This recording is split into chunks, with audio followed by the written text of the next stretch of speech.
A chuva castigava as janelas, batendo com força contra os vidros antigos e criando um som quase hipnótico. O vento uivava através das velhas árvores, fazendo-as balançar violentamente como se fossem marionetes em uma tempestade furiosa. Marcos lutava para puxar sua mala pela pesada porta do hotel, ensopado até os ossos. Cada passo era uma batalha contra a força da tempestade. O Grand Blackwood Hotel se erguia à sua frente, escuro e imponente como um guardião sombrio da noite chuvosa, vazio, exceto por uma única luz bruxuleante atrás do antigo balcão da recepção. Ele se aproximou cautelosamente, sentindo um arrepio percorrer sua espinha. O ar lá dentro era pesado, bolorento, como uma tumba esquecida. O cheiro de mofo e decadência era quase sufocante. O silêncio era perturbador, quebrado apenas pela tempestade que graçava lá fora. Cada trovão parecia ecoar pelas paredes antigas. "Olá", Marcos chamou, sua voz ecoando pelo saguão deserto. O som reverberou, aumentando a sensação de solidão e mistério. Uma figura emergiu das sombras atrás do balcão, movendo-se lentamente como se fosse parte da escuridão. Uma velha, o rosto uma máscara de rugas e sombras, apareceu. Seus olhos eram poços de escuridão, cheios de histórias não contadas. Seus olhos, escuros e penetrantes, pareciam atravessá-lo, como se pudessem ver sua alma. Ela não falou, apenas o encarou, seu olhar firme e inabalável. O silêncio entre eles era quase palpável. Marcos pigarreou, tentando quebrar o silêncio inquietante. Ele sentia o peso do olhar dela sobre ele. "Eu tenho uma reserva, Marcos Silva", ele disse, tentando manter a voz firme. A velha lentamente estendeu a mão para um livro-razão empoeirado, seus movimentos rígidos e deliberados. Cada gesto parecia carregado de significado. Ela passou um dedo nodoso pela página, parando em seu nome. O som do papel velho era quase inaudível, mas presente. Seus olhos, cheios de uma estranha mistura de aviso e medo, encontraram os dele mais uma vez. Havia algo não dito, uma advertência silenciosa. "Quarto 306", ela disse com a voz rouca e baixa. Ela deslizou uma chave pelo balcão em sua direção. Era pesada, ornamentada e gelada ao toque. Marcos hesitou por um momento, um arrepio percorrendo sua espinha. Ele teve uma sensação ruim na boca do estômago. Algo não estava certo. "Está tudo bem?", ele perguntou, tentando ignorar o tremor em sua voz. A velha se inclinou para a frente, seu olhar nunca deixando o dele. "Não abra o guarda-roupa", ela sussurrou, sua voz quase inaudível em meio à tempestade. "Principalmente à noite." Marcos engoliu em seco, surpreso com o estranho aviso. "O guarda-roupa?" A velha não repetiu. Ela simplesmente assentiu lentamente, seus olhos cheios de um conhecimento assustador. Ela apontou para um corredor mal iluminado, seu dedo ossudo e pálido. Marcos, com a curiosidade aguçada e a inquietação crescendo, pegou a chave e caminhou em direção ao seu quarto. O quarto 306 ficava no final de um longo e assustador corredor. O corredor parecia interminável, com sombras dançando nas paredes e o som distante de passos ecoando, como se alguém estivesse sempre um passo atrás. O carpete estava gasto, o papel de parede manchado de umidade. Cada passo que ele dava levantava pequenas nuvens de poeira, e o cheiro de mofo era quase sufocante.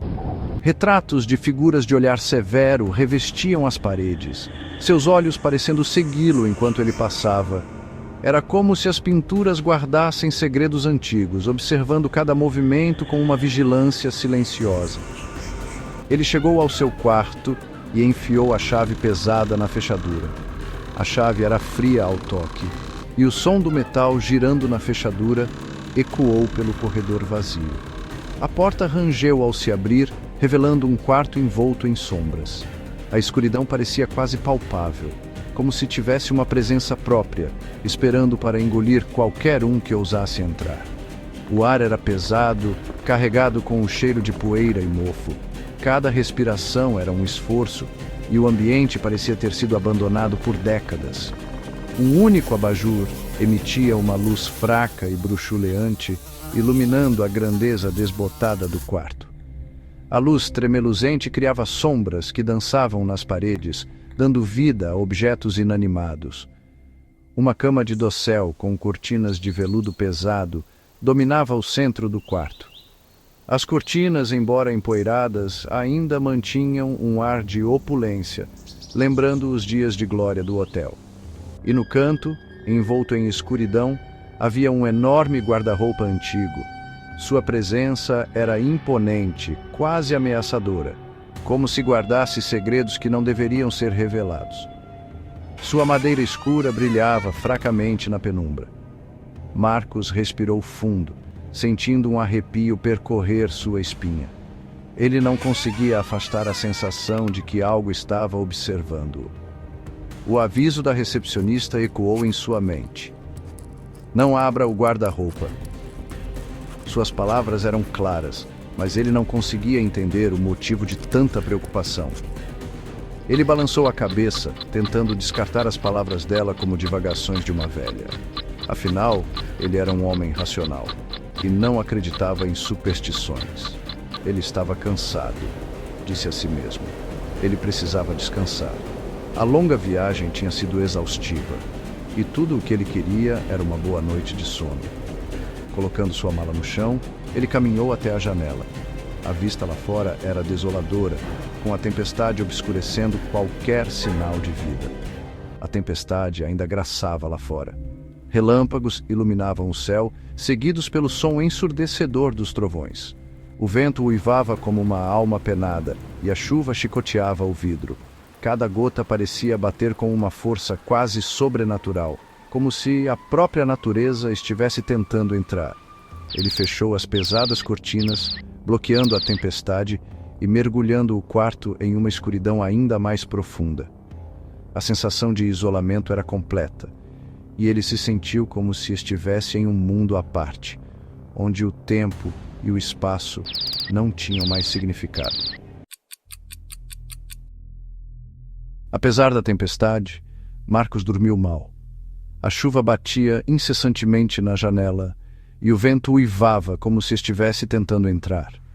Ele foi atormentado por sonhos perturbadores, cheios de figuras sombrias e sussurros de advertência. As sombras pareciam ganhar vida, dançando ao redor dele, enquanto vozes indistintas murmuravam segredos assustadores. Ele acordou com um sobressalto no meio da noite, o coração batendo acelerado.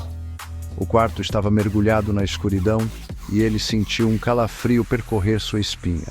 A tempestade havia diminuído, deixando um silêncio assustador pairando no ar. Ele podia ouvir cada pequeno som, cada farfalhar das folhas lá fora.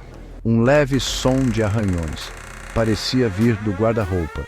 Marcos prendeu a respiração, tentando identificar a origem do ruído. Seu coração começou a bater forte no peito. Ele sentiu uma onda de pânico, mas tentou se acalmar, dizendo a si mesmo que era apenas sua imaginação. Ele saiu da cama, seus pés descalços afundando no carpete macio. Cada passo parecia ecoar no silêncio da noite. Ele se aproximou do guarda-roupa, cada passo cheio de apreensão. O som de arranhões continuava, mais alto agora. Ele colocou o ouvido contra a madeira fria e escura. O som de arranhões era mais alto agora, acompanhado por um sussurro suave e abafado. O som de arranhões era mais alto agora, acompanhado por um sussurro suave e abafado. Ele tentou entender as palavras, mas elas eram indistintas, como se viessem de um lugar distante. Sua mão tremeu quando ele alcançou a maçaneta. Ele hesitou, o medo lutando com a curiosidade. Ele hesitou por um momento, o medo lutando com a curiosidade. O que havia lá dentro? Poderiam ser ratos ou alguma outra coisa? O que havia lá dentro? Poderiam ser ratos ou alguma outra coisa? Ele não conseguia afastar a sensação de que algo sinistro o aguardava. Ele respirou fundo e abriu as portas do guarda-roupa. O som de arranhões parou abruptamente, mas não havia nada lá, apenas vazio e o leve cheiro de poeira e mofo. Ele olhou mais de perto, procurando qualquer sinal de movimento. Apenas vazio e o leve cheiro de poeira e mofo. Os arranhões e sussurros haviam parado. Ele se sentiu aliviado, mas ainda inquieto. Os arranhões e sussurros haviam parado. Ele fechou as portas, seu coração ainda batendo forte. Ele tentou se convencer de que tudo não passava de um sonho. Ele fechou as portas, seu coração ainda batendo forte. Ele havia imaginado, disse a si mesmo, era só o vento. Ele havia imaginado, disse a si mesmo, era só o vento.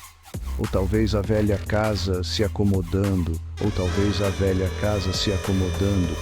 Ele tentou se convencer de que havia uma explicação racional. Ele tentou se convencer de que havia uma explicação racional, mas no fundo, ele não conseguia se livrar da sensação de que algo estava terrivelmente errado. Mas no fundo, ele não conseguia se livrar da sensação de que algo estava terrivelmente errado. Ele voltou para a cama, mas o sono não veio facilmente. A noite parecia mais longa e mais escura do que nunca.